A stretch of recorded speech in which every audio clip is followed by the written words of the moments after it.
Bonjour Arnaud Ngacha, vous êtes l'adjoint à la maire de Paris en charge des relations internationales de l'Europe et de la francophonie. Et évidemment, les Jeux Olympiques approchent. J'avais envie de vous demander d'abord, puisqu'on va parler dans quelques instants de cette réunion des maires francophones qui vont se retrouver, qui se retrouvent tous ces jours-ci donc, à l'hôtel de ville de Paris.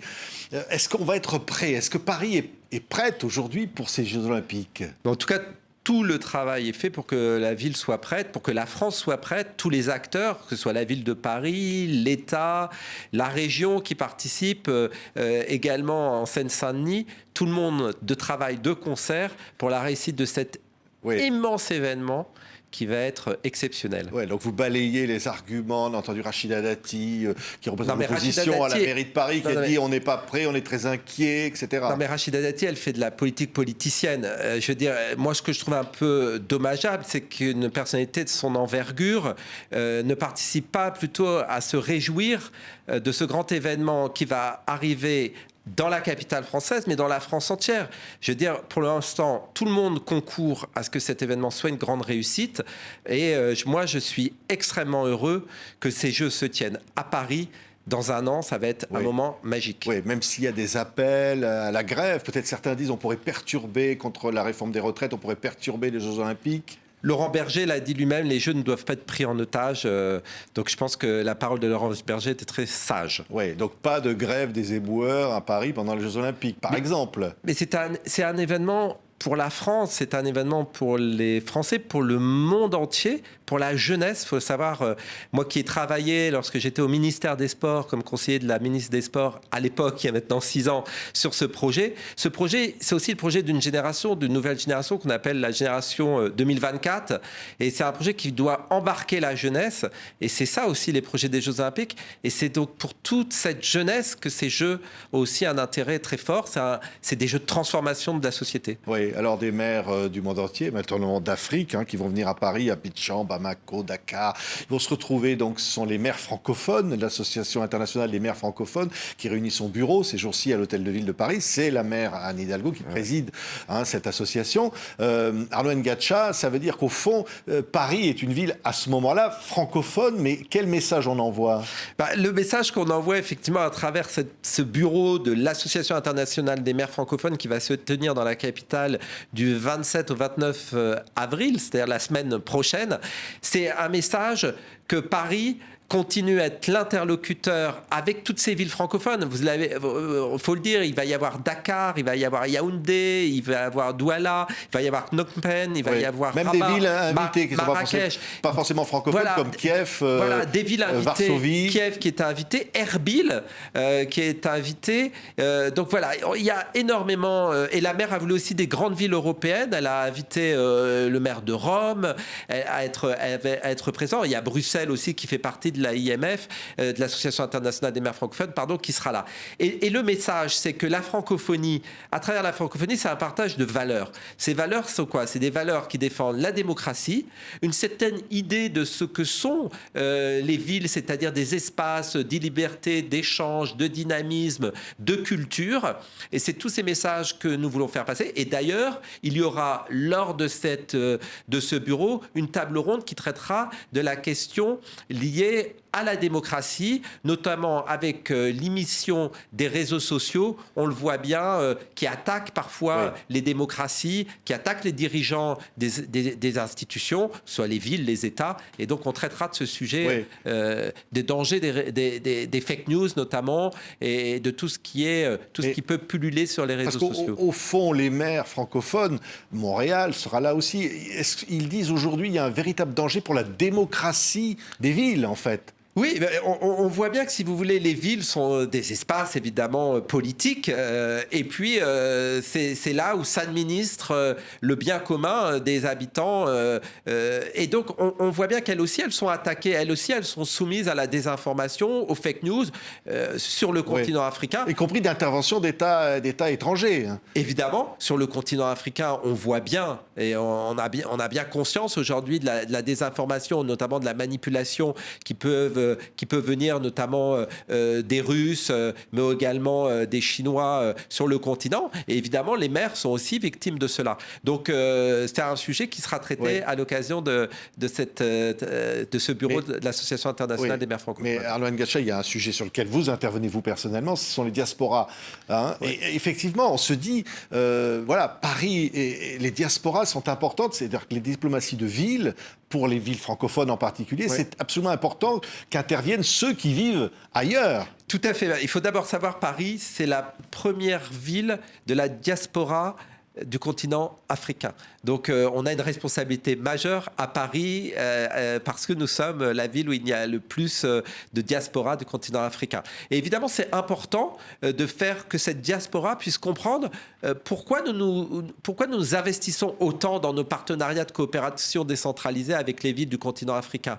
Nous le faisons aussi parce qu'à travers cette coopération décentralisée que mène Paris, à travers cet investissement et cette aide qu'elle apporte aux villes, notamment du continent africain, à travers l'Association internationale des maires francophones, c'est un moyen aussi de nouer ces liens avec ces populations, avec ces Parisiens, ces Parisiennes, avec aussi les autres grandes villes francophones à travers le monde. Et c'est ces messages-là de fraternité, d'échange, de partage que nous voulons faire passer. Oui, mais alors, vous êtes aussi chargé de l'Europe, hein, dans vos fonctions d'adjoint à Anne Hidalgo. La journée de l'Europe, ça, voilà, ce sont des moments clés pour une capitale comme la capitale française.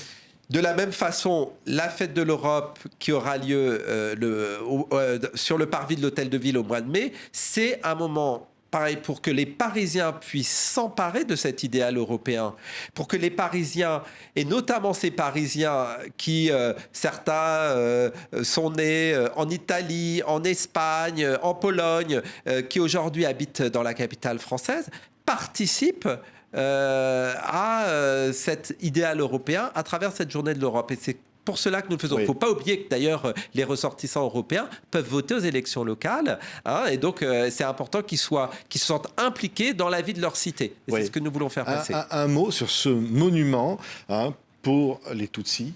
C'est un monument dont vous avez lancé un appel d'offres, hein, pour construire un monument sur le génocide au Rwanda. Quel est le message? Il faut reconnaître la responsabilité de la France? Eh bien, écoutez, d'abord, c'est le chef de l'État, Emmanuel Macron, et la maire de Paris, Anne Hidalgo, qui ont souhaité de concert lancer cet appel à projet pour un grand mémorial. L'appel sera lancé, le grand concours international sera lancé au mois de mai. Donc, c'était le chef de l'État et la maire de Paris. Pourquoi ils ont voulu le faire? Le rapport de Clerc, qui avait été commandé par le chef de l'État, a aujourd'hui, on va dire, clarifié l'histoire. Et la maire de Paris, la ville de Paris, depuis extrêmement longtemps, est impliquée, en tout cas, dans la reconnaissance de ce génocide. Il y a déjà, à l'heure actuelle, au parc de Choisy, dans le 13e arrondissement, une plaque qui a été apposée et nous commémorons tous les ans ce génocide monstrueux qui a eu lieu au Rwanda. Et donc, à travers ce mémorial, l'État et la ville, quelque part, font une action de reconnaissance et surtout de devoir de mémoire indispensable pour que plus jamais une telle barbarie puisse se reproduire. Oui, et ce monument sera dans un endroit central de Paris. Il sera entre le pont de l'Alma et le pont des Invalides. L'emplacement exact, je ne l'ai pas encore et il est en train d'être étudié, mais ce sera dans cet espace. Présence du président Kagame pour l'inaugurer? Je ne sais pas, nous n'en sommes pas encore là. D'abord, l'appel va être lancé pour que ce mémorial soit fait. Ensuite, évidemment, le président de la République et la maire de Paris décideront de moments pour l'inauguration. Oui, on avait parlé ensemble de cette conférence sur les forêts en Afrique que Emmanuel Macron a rappelé lors de sa visite au Gabon. Et là aussi, Arnaud Ngacha, vous êtes impliqué sur l'Afrique, tout à fait, en tant qu'adjoint à la mairie de Paris. Et vous dites que c'est un enjeu parisien, finalement, de s'occuper des forêts africaines aujourd'hui? C'est un enjeu parisien, c'est un enjeu pour le monde entier. Et d'ailleurs, cet événement des forêts que j'ai voulu, puisque j'ai convaincu la maire de Paris de pouvoir le faire, nous le faisons avec l'Association internationale des maires francophones. Là aussi, l'utilité de l'Association internationale des maires francophones, qui n'est pas une association de plaidoyer, mais qui est une association d'action, qui mène des actions. D'ailleurs, 1 million d'euros sera débattu durant le bureau pour des actions menées dans les différentes villes qui servent notamment de levier après de financement. Et les forêts, c'est la même chose. Nous le faisons avec l'Association internationale des maires francophones parce qu'il faut savoir, sans ces extraordinaires forêts d'Afrique, le monde entier sera en danger.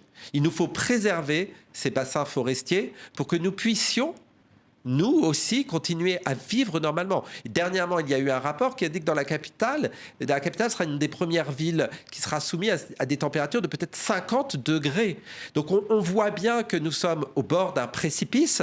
Ce précipice, nous devons tous avoir conscience qu'il faut mener des actions pour préserver ces espaces naturels, pour préparer ces poumons, ces grands poumons qui nous permettront de continuer, nous, l'espèce humaine, à survivre. Oui, il y a un climat politique parfois tendu en France, on a vu avec la crise sociale. Au fond, les maires francophones qui se réunissent montrent qu'on doit pouvoir parler de l'essentiel, au-delà, y compris la maire de Paris, au-delà finalement de tous les antagonismes politiques ou des différences politiques. Bien sûr, c'est ça qui est formidable aussi, vous le dites bien, à l'Association internationale de maires francophones, il y a des maires de toute sensibilité politique. Nous ne sommes pas là dans un rassemblement politique de personnes qui pensent la même chose.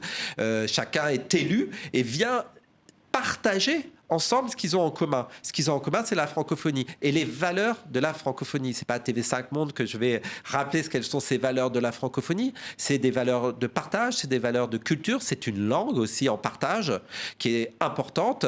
Et d'autres pays, d'autres villes qui viennent s'associer. Je l'ai dit, il y a des villes qui ne sont pas francophones, mais qui viennent s'associer à ce projet francophone parce qu'elles adhèrent à nos valeurs. Et ces valeurs, c'est aussi la démocratie. C'est pour cela que Kiev est invité aussi. Valeurs de défense de la démocratie, de promotion de la démocratie et de soutien, évidemment, aux démocraties et aux démocrates. Oui, il y a un mot parce que c'est une de vos passions, c'est l'audiovisuel international. Tout à fait. Vous aviez été candidat, on a vu votre nom dans les candidats potentiels, les candidats pour France 24, France Média Monde. Oui. Vous dites, au fond, il y a des choses à faire là-dedans. Vous pensez qu'on ne va pas assez loin. Ou est-ce que vous avez renoncé parce que vous n'avez pas gagné? Non. Pardon de vous poser la question franchement, Arnaud Ngacha. Ou je répondrai à des questions différentes. Non. Vous êtes administrateur à France Télévisions, je crois. Je travaille à France Télévisions. Je ne suis pas administrateur, je travaille. Mais non, évidemment, je suis déçu de ne pas avoir été désigné par le collège de l'Arcom. Ils ont choisi Marie-Christine Saragosse et vraiment je lui renouvelle d'ailleurs mes félicitations.